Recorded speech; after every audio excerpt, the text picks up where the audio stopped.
Thank you, Flavia, for organizing this and for all those who have helped you organize it.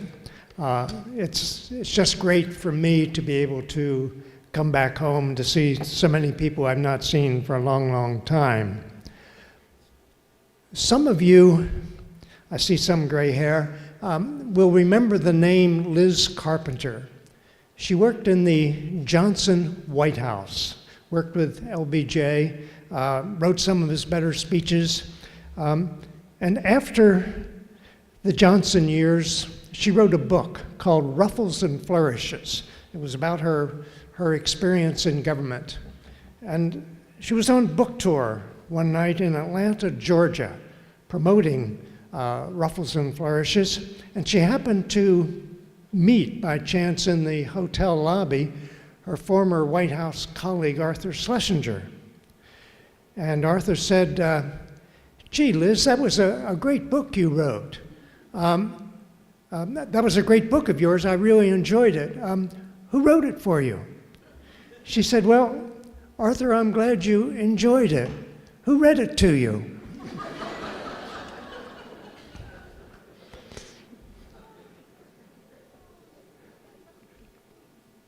The thesis of my comments this morning are that we are in an age, we are in a transition from an age of food surpluses to one of food scarcity. When I joined the Department of Agriculture in 1959 in Washington, the Foreign Agricultural Service, the Asia branch, the big issue then was food surpluses. We had gotten cranked up in World War II and producing so much and feeding so much of the world that as the world recovered during the post-war years, we ended up with a huge surplus capacity, and trying to manage that became a real headache. And then gradually, as the last century progressed and we moved toward this century and into the early 21st century, the surpluses sort of disappeared, and scarcity became the ruling sort of condition. We have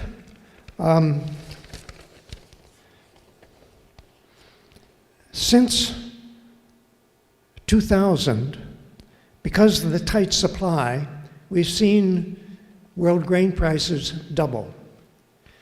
Now, the effect of that on us is not very much, because we buy a loaf of bread that costs, I don't know, $2, $3, $5. I haven't been shopping for a while, so. But it contains maybe 20 cents worth of wheat.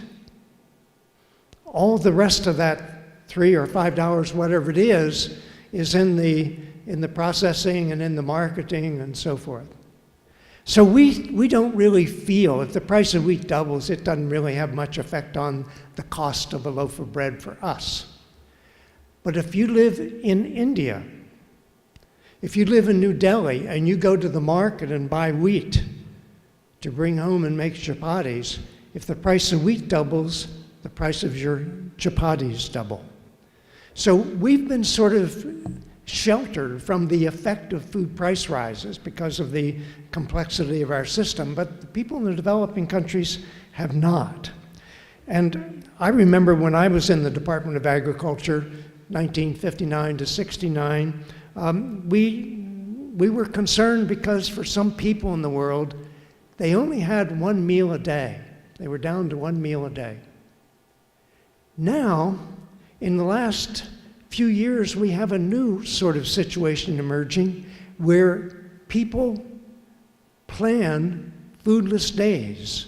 They know they cannot afford to eat every day, so on Sunday night they get together and say, well, this week we won't eat on Wednesday and Saturday, for example.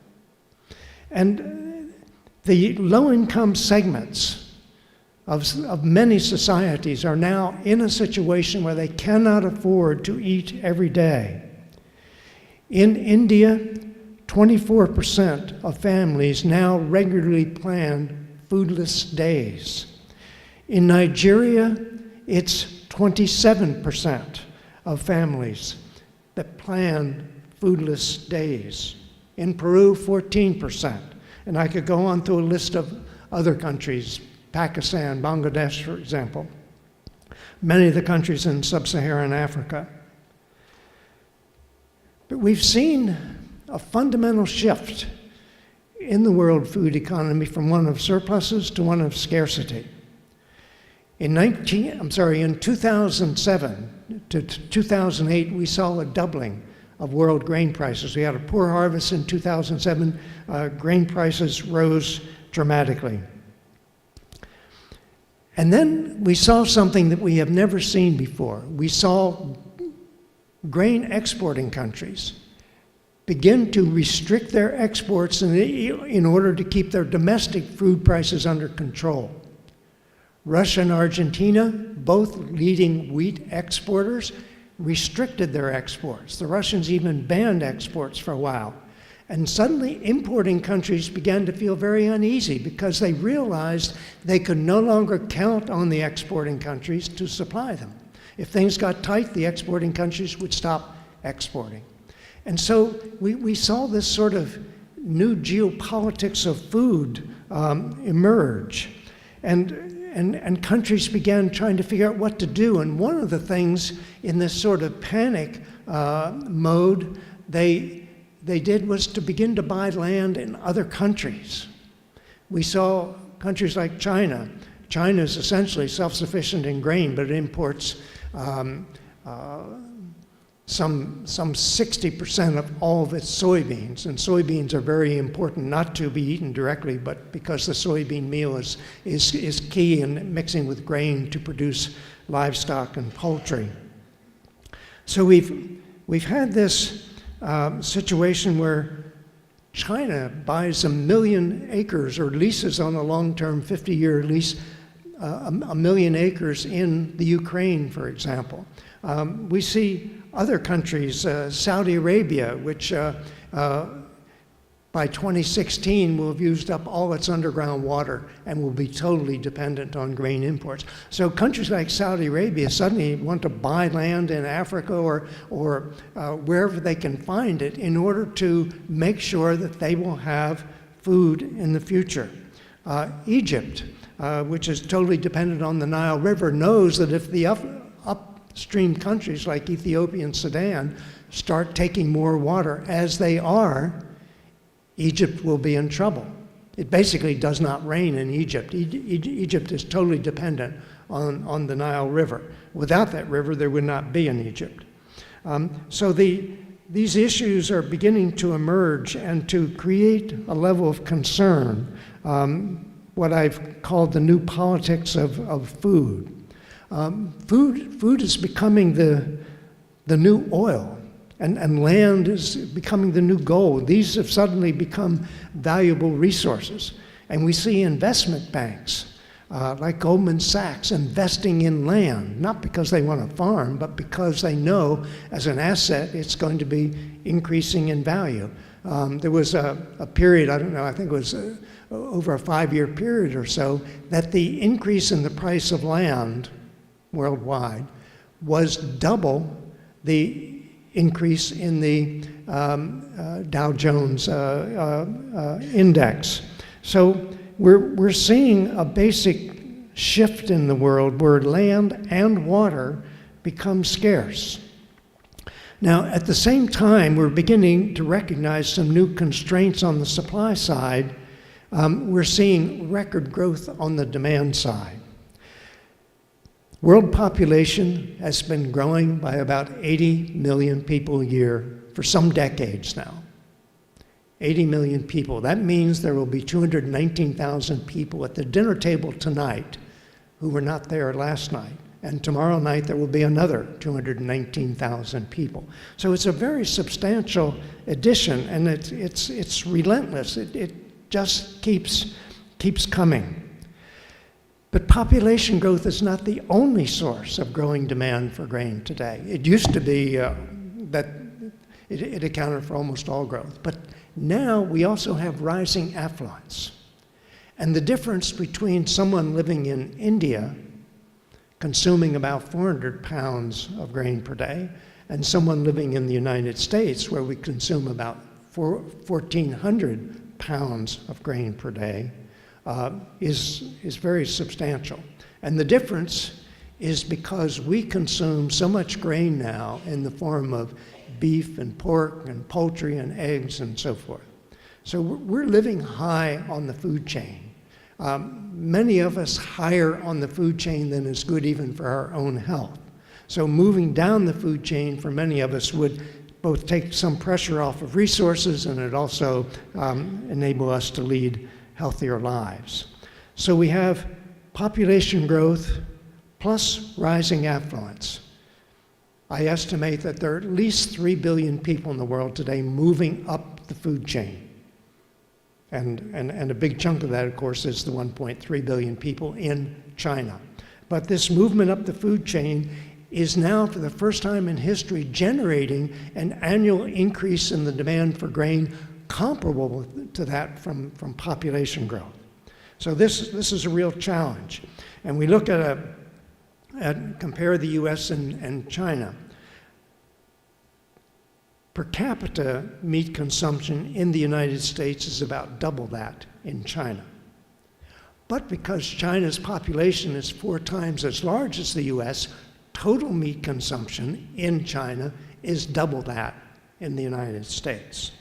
And we're seeing this continual movement. The other thing that this movement up the food chain has done is greatly increase the demand for corn.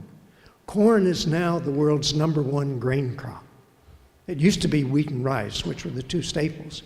But today, a typical annual harvest would be about 900 million tons of corn, about 650 million tons of wheat, and about 500 million tons of rice. So corn has become our leading grain, not because we eat much of it directly, but because it's the key to producing the meat, milk, and eggs that we're consuming in ever growing quantities.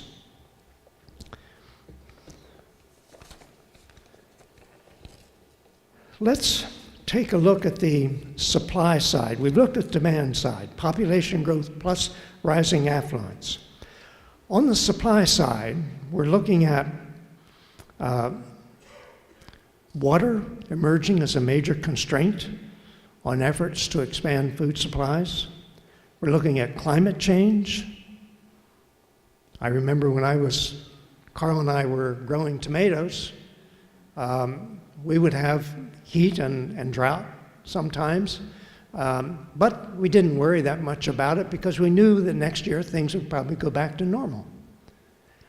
But today there's no norm to go back to. The world's climate system is in a state of constant flux.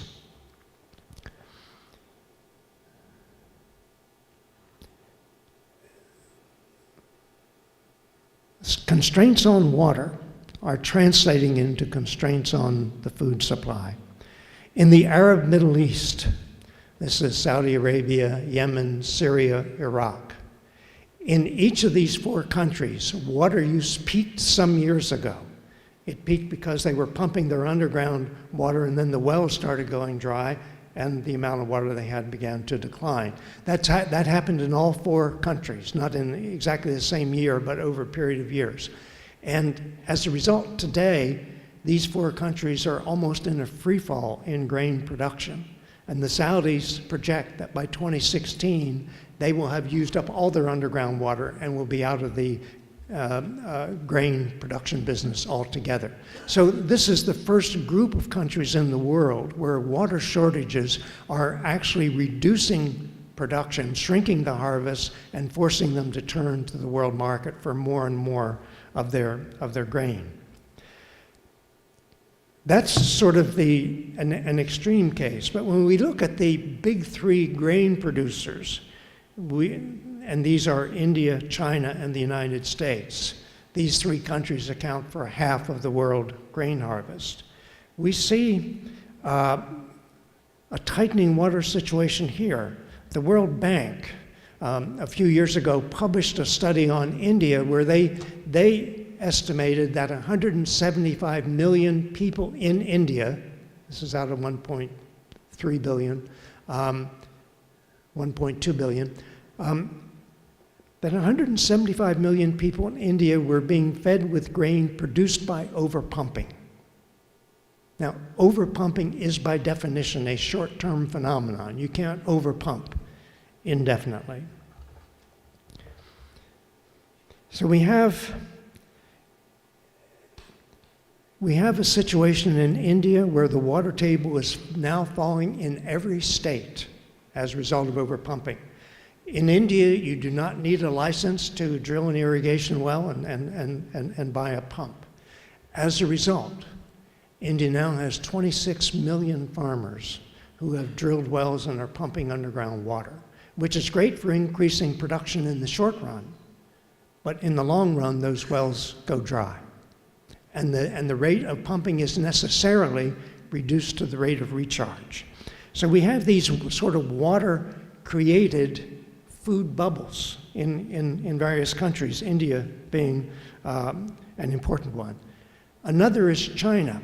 While the World Bank estimates 175 million people in India are being fed with grain produced by overpumping, my estimate that 120 million people in China are being fed with grain produced by overpumping. So the water issue is going to be a real challenge for us.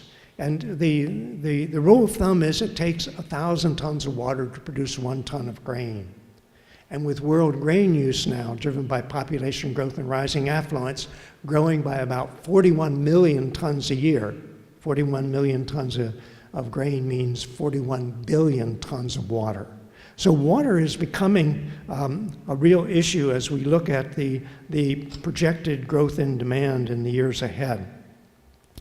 Now, the United States is fortunate because irrigated grain production is not very important to us at all. We have some in western Oklahoma and southwestern Kansas, but from the Ogallala aquifer, which is a fossil aquifer that doesn't recharge. So that irrigated area has been shrinking now for the last, probably 2 decades. But it's not that important in our overall grain situation because most of our grain is produced in the Corn Belt. And it's Ohio, Indiana, Illinois, and Iowa. It's an extraordinary piece of agricultural real estate. Iowa produces more grain than Canada. Iowa also produces more soybeans than China. I mean, it's hard to sort of get your mind around that, but we have some really great agricultural real estate, and Iowa is an example of that. So we have water shortages. We also have climate change.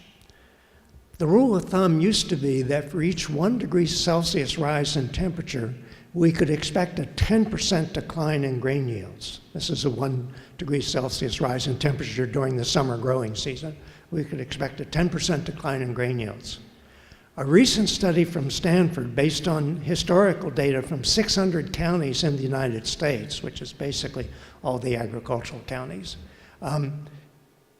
has concluded that for each 1 degree Celsius rise in temperature, yields fall 17%. 1 degree Celsius rise, yields fall 17%. Now keep in mind that the meteorologists doing the long-term projections are projecting a rise in the Earth's temperature of up to 6 degrees Celsius during this century. Now that's the high-end projection. It's probably going to be less than that, but nonetheless, you can begin to see what the effect of rising temperature on the world grain harvest. We know that photosynthesis increases with temperature up to 68 degrees. It then plateaus from 68 degrees to 95 degrees. And beyond 95 degrees, yields begin to decline. At 104 degrees, photosynthesis stops. basically plants go into thermal shock. They don't do anything. They just try to survive. Agriculture as we know it today has evolved over an 11,000-year period of rather remarkable climate stability. I mean, there have been a few glitches here and there, but basically it hasn't changed very much. So agriculture, which started in the Middle East, southwestern Turkey area, has now become worldwide during a period of climate stability. But we may now be near the end of that period, and it's difficult to anticipate exactly where things will go. I mean, as I mentioned before, when Carl and I were growing tomatoes back in the 50s, if we had a drought or something, we didn't worry about it because we knew things would go back to normal next year, most likely. And now, as I said, there's no norm to go back to. So we have water shortages, we have climate change, and we have soil erosion. We had in this country during the 1930s a dust bowl. We knew what was happening. We knew we had overgrazed. We had plowed up some grassland that should have been plowed. We were plowing too much land, and we weren't employing soil conservation measures. And we knew what was happening. We had the technology to get it under control. So it lasted less than a decade. We planted shelter belts of trees. We did all sorts of things. We changed cultural practices, but we got it under control. There are today 2 huge dust storms in the world, far larger than the one we had in the 1930s. One is in the Sahelian region of Africa. In Africa, going from Somalia across to Senegal, that Sahelian region, the Sahel as it's called, is the area between the desert and the rainforest of Africa. But overgrazing and overplowing are leading to the formation of a dust bowl that actually stretches all the way across Africa. And there's no sign that the countries in that region have the capacity to organize and to bring this and to bring the situation under control as we were able to do in the 1930s. The other area of the world where we're seeing a huge dust bowl form is in Western China. And I should say the northern and western part of China. China has a huge population to feed, and they've plowed everything they could, and they're grazing everything else, and they are overgrazing. To put this in perspective, the US and China are somewhat essentially the same agriculturally in terms of capacity and arable land and productivity and so forth. The United States and China each have about 100 million head of cattle. The US has 9 million sheep and goats. China has 282 million sheep and goats. And they are devegetating the country. And the sad thing here is that the Chinese government probably does not have the political credibility to bring this situation under control, which would mean shrinking the size of goat herds at the village level. So we're headed for a huge, in fact, there's already a huge dust bowl in western and northern China, and at some point it will become desert. And there will be a huge loss of productive land there. So we have water shortages, we have climate change, we have soil erosion. There's more soil erosion now than at any time in history because we've overplowed in so much of the world in order to satisfy, importantly, the growth in population. There's a fourth constraint on efforts to expand world food production now, which I call the glass ceiling. As farmers raise yields, and we've tripled world grain yield per acre since 1950, farmers raise yields by removing moisture constraints, nutrient constraints. But once you've removed those, and once you've bred the most photosynthetically efficient plants you can, which we've done, then there's not much else you can do. And what is happening now in some countries, you saw this first in Japan. In Japan, which started raising rice yields back in 1850 or something, they kept raising them till about, I think it was 1993 or so. And then they flattened out. The Japanese farmers were doing everything they could think of to do. But it was the limits of photosynthesis that led to this plateauing. Rice yields in Japan haven't increased for 15, 17 years. And China's rice yields are now just 4% below those of Japan. China started much more recently in raising yields, but they only have 4% left, and unless they can go beyond the yields in Japan, which I doubt they can do, China is facing a plateauing of its rice harvest. In Western Europe, we see this with wheat. In France, wheat yields haven't increased for at least 15 years. And since that, wheat yields in Germany and the UK have also plateaued. So basically, the wheat harvest in Western Europe is no longer increasing. They've sort of hit the glass ceiling. So it's becoming more difficult to expand world grain production fast enough. And this is why we've seen a doubling of grain prices over the last decade or so. The question then is, what do we do? Well, one of the things that we need to do, and it wouldn't be that costly, is to raise water productivity. In most of the world now, water for farmers is free. They do not pay for irrigation water unless they're pumping underground on their own land. Then they do pay, but usually they get government subsidies.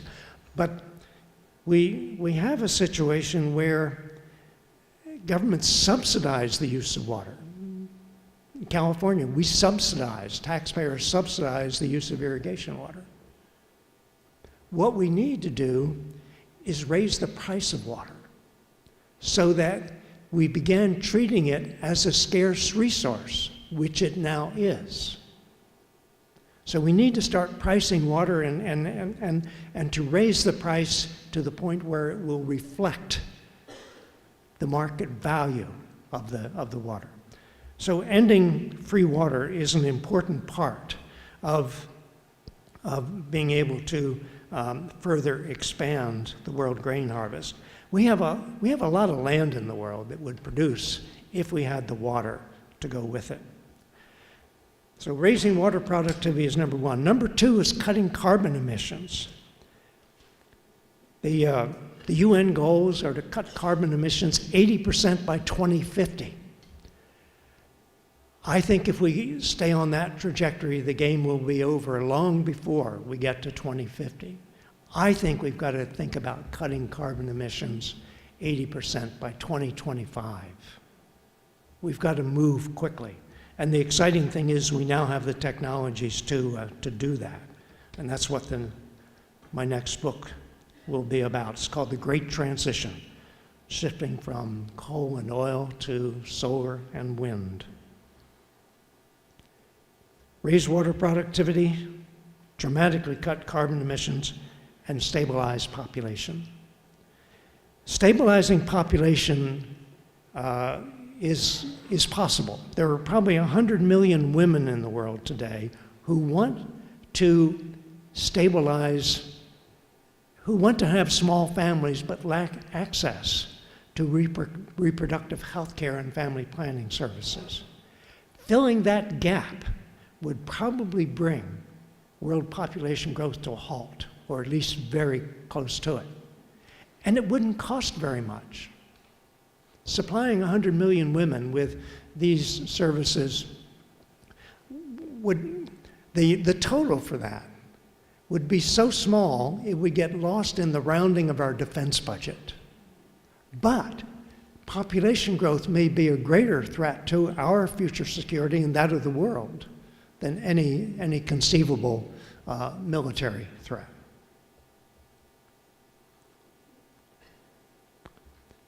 Raise water productivity, cut carbon emissions, stabilize population. These, I think, are the keys to future world food security. I thank you again very much for coming out this morning, and I'd be happy to respond to questions if we have time.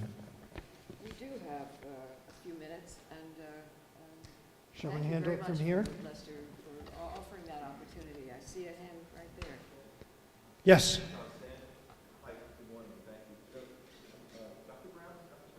No. All those doctors are honorary, so you can ignore them.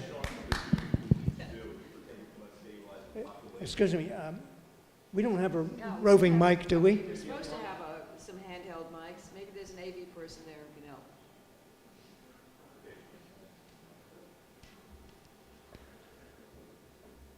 Thank you.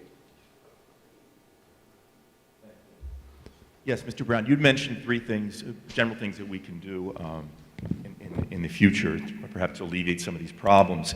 And the first that I would want to address is the population problem. And we all know that industrialization seems to be very addictive. But in terms of population, it seems as though the majority of the increase in population around the world occurs in areas where women and men, for example, are uneducated. So, for example, in countries like Japan, the United States, Russia, and various Scandinavian countries, you see that the population growth is at around 2 or less. In fact, it's almost to the point where it's almost like an antinatalist position where the race would die out if it continued that way. But it seems as though most of the population growth is occurring where we have uneducated societies. And my question would be, isn't that more of a political situation? Are we running up against something like Lynn White Jr. Saying that there are theological questions, there are political constraints on making any progress whatsoever on population growth? There is some of that. The Islamic fundamentalists oppose family planning. They don't think there should be any intervention at all in the number of children that women bear. So that's an exception. Most of the world, it's just a matter of education and poverty. And the two big areas where most of the projected population growth will come in the decades ahead are, one, the Indian subcontinent. That's India, Bangladesh, and Pakistan, the Indian subcontinent. The other is sub-Saharan Africa. So if we want to think about the population issue, those are the two regions of the world where we really need to concentrate. East Asia, China, Japan, Korea, and so forth, they're either stable or even declining slightly. So we know that it's possible for large populations to have either very slow population growth rates or even declining ones. China's increasing a bit, but it's slow. Russia's is declining. We still have I think we're growing at about 0.6% a year in this country, but we're within range of stability. So we know where we need to concentrate the resources. What we don't have at the moment is any world leadership on this issue. For example, when was the last time you heard President Obama give a speech on international affairs and talk about population? You probably can't remember because it's been a long time.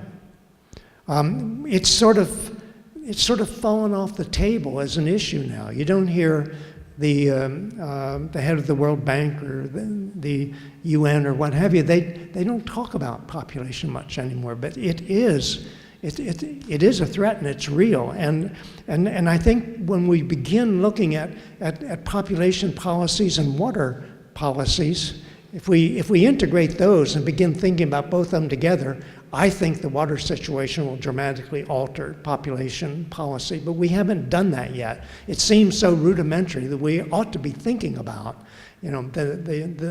our numbers versus the sustainable supply of water. And we haven't done that yet. And that's, I'm thinking that my next book will be on water. And the working title is When the Wells Go Dry, because that's going to be the wake-up call. But we need to focus on the issue before that happens. Yes? So, and I'll speak really loud. So I understand the need to control water. I get it. On the state level, I see where agriculturally we need to, I have land out there that people want to farm, but they have no water rights to farm it. So I understand that. But I don't understand, and I understand how we can have in city populations where they are in a water system, you're paying for your water that comes through your family. What I don't know is how are we going to make our farmers pay for water? They're going to get it for free. Yes, and I think it's time to start charging. Now, in some cases, it's fairly easy to do that. In California, where you're dealing with surface water, much of it's the Colorado River that's been diverted into the irrigation systems in Southern California. The underground water, the water that's under the land where farmers just drill wells and pump it, I think we also need, and some countries have actually begun doing this, they actually tax the water that's pumped from underground along with the surface water that's used for irrigation. And I think we need to set that tax with in mind the stabilizing of aquifers. You can overpump in the short run, but not in the long run. And the sooner we realize that we need to stabilize aquifers, stabilize the level of water tables, not pump faster than they recharge, the better off we'll be. Because otherwise, you just keep going down, down, down, spend more and more on drilling deeper wells and using more energy to pump the water, and you end up in a crisis situation. So the water issue is on the table in terms of people wanting to make sure they get their share, but not in terms of having, for example, in the United States, a national water strategy, just a sense of how we want to manage our water resources for the good of the country over the long term. And very few countries have done that, and yet I think it's high time that each country sit down and work out a water strategy, and where there are shared river resources, for example, the Tigris-Euphrates, which is Turkey and Syria and Iraq, that we begin working on these regional agreements. There are some, but they're not really adequate to stabilize the situation. So I think it's time to rethink water. The other thing is, as I think I mentioned, we need indicators of water productivity. We have land productivity, bushels per acre, tons per hectare, however you want to do it, but we can't say tons of grain per ton of water, for example. We don't have that. It's not part of our vocabulary, and the reason it's not is because we've always had plenty of water, so there was no need to think about it. I think we've reached the point where we have to rethink the whole water situation and come up with a strategy that reflects the current and projected reality. Yes, sir. I've had the pleasure of reading several of your books, and I'd like to Thank you. thank you for Can we get the mic over there? It may be hard in the back for people to hear. I'd just like to have you touch on 2 or 3 things that I just found fascinating. And one of them was the use of ethanol. This is something that we can control, the use of ethanol, because we're heading in that direction, and as you pointed out in your book, that's definitely the wrong direction to head. The other one was the fact that we use only about 20% of the fertilizer that's used in many other countries of the world because we plant soybeans, which put nitrogen into the soil, and other countries haven't, expounded upon that like they should. And the other one was the cost of gasoline you pointed out was really about $12 a gallon in the United States. And if you could expound upon that a little bit, because of the fact that we have to make sure that it comes from Saudi Arabia and all the different countries, and we have to have the war products to keep it flowing. So Excuse me, I didn't catch that number you used at the beginning of that last question on, was it I believe dollars you per said- gallon? I believe you said the true cost of gasoline is really around $12 a gallon. If we figure out the cost of keeping everything flowing by the wars that we have to assure that Saudi Arabia and all the different countries of the world are keeping the oil supply to the United States. Let me begin with fertilizer, and then I'll go to ethanol and gasoline. Fertilizer use in the U.S., as I recall, total fertilizer use is about half that in India and in China.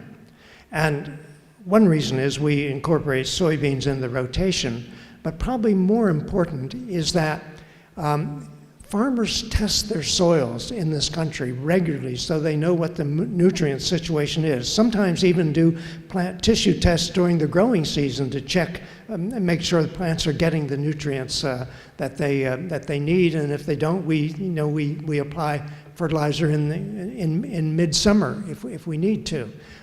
But we test our soils. Now that is much more difficult in India, where the average farm is not several hundred acres, but rather 2 acres or 3 acres. That's a lot of soil testing, and the cost of soil testing is an important production cost on an operation that small. If you're farming hundreds of acres, it doesn't even show up on the balance sheet. So it's partly the cost, and we haven't really done a good job of sort of figuring that out. And the fact that we do grow so many soybeans in rotation is a major factor in reducing the use, particularly of nitrogen fertilizer. Soybeans, as most of us know, are legumes, and they fix nitrogen in the soil themselves.